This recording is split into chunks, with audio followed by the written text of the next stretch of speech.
सरकारमधील सर तुम्ही सरकार आहे सरकारमध्ये तुम्हाला काय तुम्हाला काय सरकारमधील तुम्ही ज्येष्ठ मंत्री आहात, कुठेतरी वाटते का एकाकी पडल्याची तुम्हाला भावना आहे? कारण का सातत्यानं तुम्ही हे करताय. मी कशासाठी एकाकी करोडो ओबीसी बांधव या राज्यातले सुद्धा आणि देशातले सुद्धा माझ्या बरोबर आहे. मी कसला एकाकी? जाणीवपूर्वक कुठेतरी वाद निर्माण केला जातोय. सरकारमधले एक मंत्री ओबीसीच्या बाजूने बोलतात, काही मंत्री मराठ्यांच्या बाजूने बोलतात. हे जाणीवपूर्वक केलं जातंय.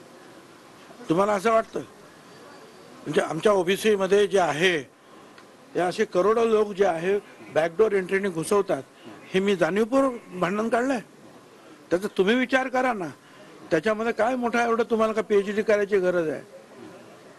वाटेल त्यांना तुम्ही फटाफट कुणबी सर्टिफिकेट देतो. जा चौकशी करा. तुम्हीच लोकांनी दाखवलं ना की कुणबी जे आहे जैन लोकांसमोर सुद्धा कुणबी लिहिलेलं आहे, सुतारासमोर सुद्धा कुणबी लिहिलेले त्यातले दाखले तुम्हीच दाखवले ना. आता हे सगळे जे आहेत आणि जे आता जे सर्वेक्षण चालले ते पण तुम्ही दाखवले की चांगलं घर असलं तरी झोपडी दाखवा, नोकरी असली तरी नाही म्हणून सांगा, शिक्षण असलं तरी नाही शिकलो म्हणून सांगा, घरासमोर गाडी ट्रॅक्टर उभे असले तरी सांगा की नाही आम्ही मोलमजुरी करतो. हे चाललंय ना सगळीकडे. हे तुम्हीच सांगताय मग. आणि तरी परत आम्हाला तुम्ही सांगता की आम्ही 2 मंत्री आहेत. इथे मंत्रिमंडळाचा मंत्र्याचा कसल्या हुद्द्याचा संबंध नाही. इथे माझ्या ओबीसी बांधवांचा, भटक्या विमुक्त जातीच्या या लोकांचा जो काही कित्येक वर्षानं मिळालेलं आरक्षण जे समाप्त होत आहे त्याची ही आग आमच्या मनामध्ये भडकते आहे.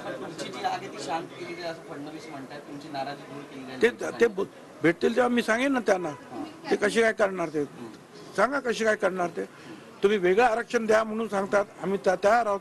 मग द्या ना त्यांना वेगळं आरक्षण. मग कशाला घुसवतात सगळेचे सगळे मराठा? त्यांनीच आहे ना मराठा समाजाला ओबीसीतूनच आरक्षण घेणार आणि त्याप्रमाणे ते घ्यायला सुरुवात झाली. मग ते थांबवा ते.